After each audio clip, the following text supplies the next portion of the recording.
درود پاک اللہم صلی علی سیدنا محمد وعلی آل سیدنا و مولانا محمد وبارک وسلم وصلو علیہ. مل کے پڑھیے الصلاۃ والسلام علیک یا سیدی یا رسول اللہ، الصلاۃ والسلام علیک یا سیدی یا حبیب اللہ، الصلاۃ والسلام علیک یا سیدی یا نبی اللہ وعلی آلک و اصحابک یا سیدی یا نور اللہ. وعنہ قال قال رسول اللہ صلی اللہ علیہ وسلم لا یزنی الزانی حین یزنی وہو مؤمن ولا یسرق السارق حین یسرق وہو مؤمن لا یشرب الخمر حین یشربها وہو مؤمن ولا ینتہب نہبتاً یرفع الناس الیہ فیہا ابصارہم حین ینتبہها وہو مؤمن ولا یغل احدکم حین یغلن وہو مؤمن ایاکم متفق علیہ.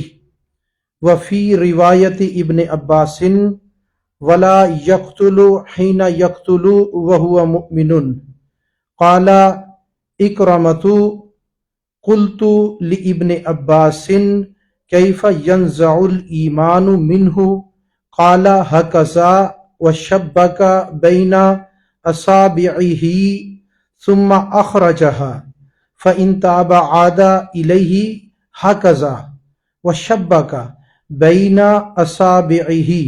وقال ابو عبد اللہ لا یکون ھذا مؤمنا تاما ولا یکون لہ نور الایمان.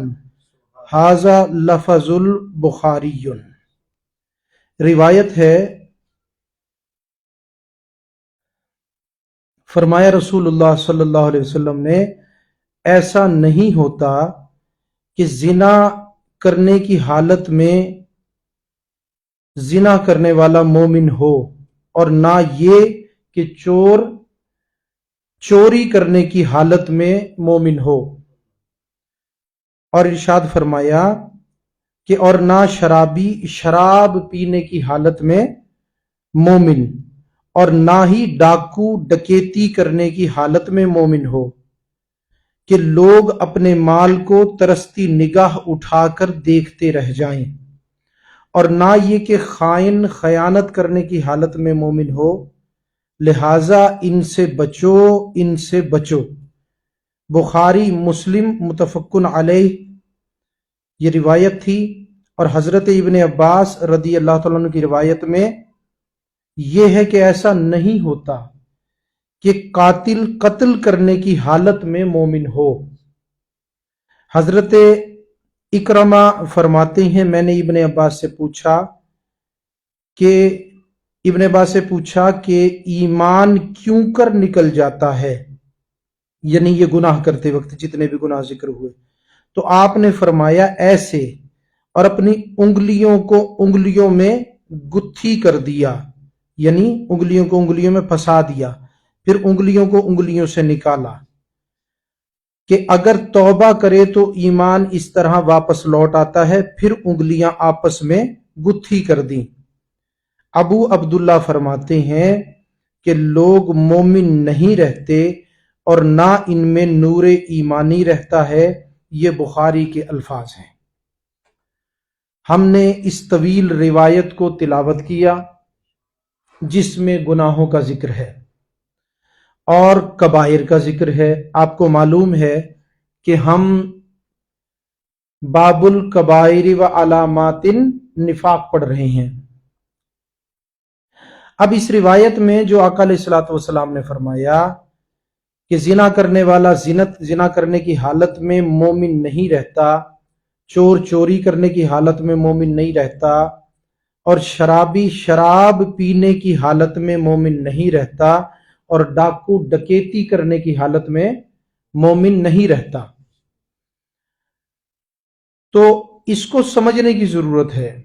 سب سے پہلے یہ سمجھ لیں کہ ایمان کا جو تقاضا ہے وہ ہے اللہ تبارک و تعالی کی عظمت کو پہچاننا اور اس کو موجود جاننا اور اس کو سمیع بصیر جاننا. یعنی ایمان یہ ہے کہ انسان اللہ کو سمیع بصیر جانے کہ وہ سن بھی رہا ہے اور وہ دیکھ بھی رہا ہے، اور اسی طرح اس کو موجود جاننا یہ بھی ایمان کا تقاضا ہے. جس طرح کہ فرمایا فَإِن لَّمْ تَكُن تَرَاهُ فَإِنَّهُ يَرَاكَ حدیث جبریل میں موجود ہے.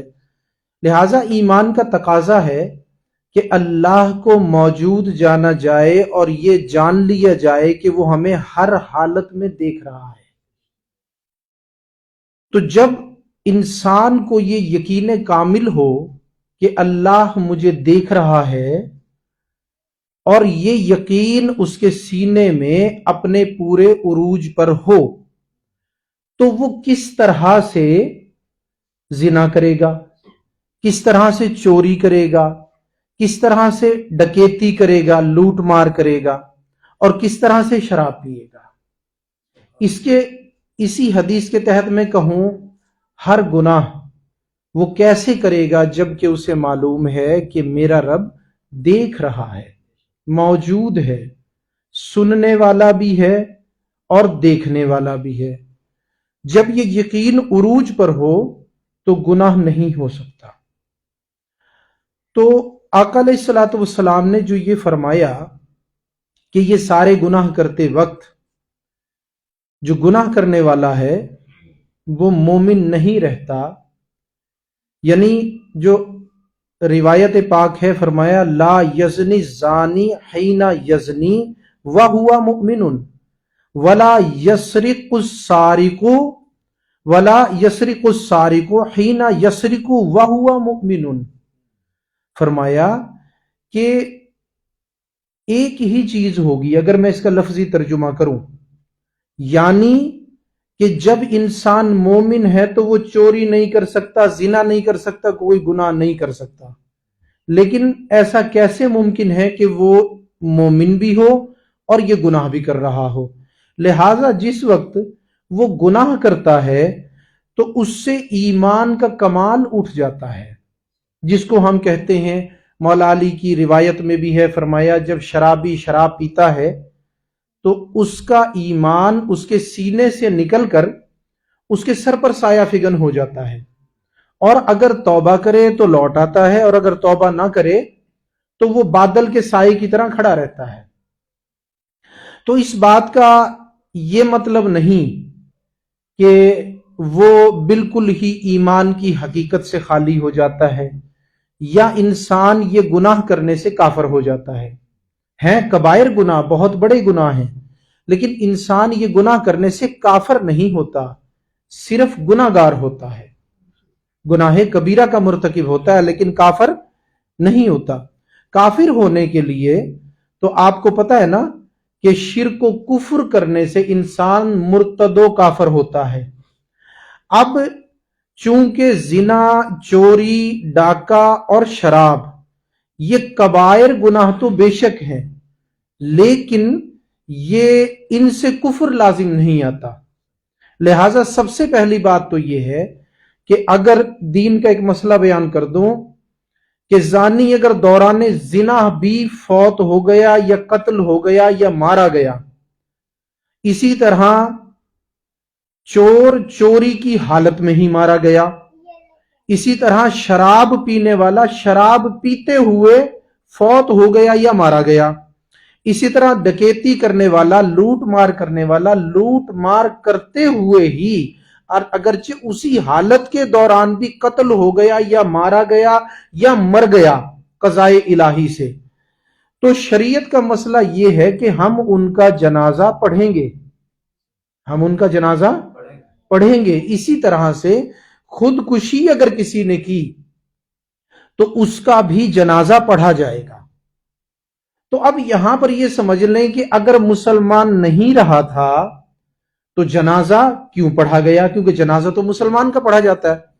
تو اس مسئلے سے ثابت ہوا کہ وہ بندہ کافر نہیں ہوا، وہ بندہ کافر نہیں ہوا، مسلمان ہی رہا، لیکن کمال ایمان سے محروم ہو گیا باوقت گناہ، اور توبہ کے وقت تک کمال ایمان سے محروم ہوا، لہذا مومن نہ رہا۔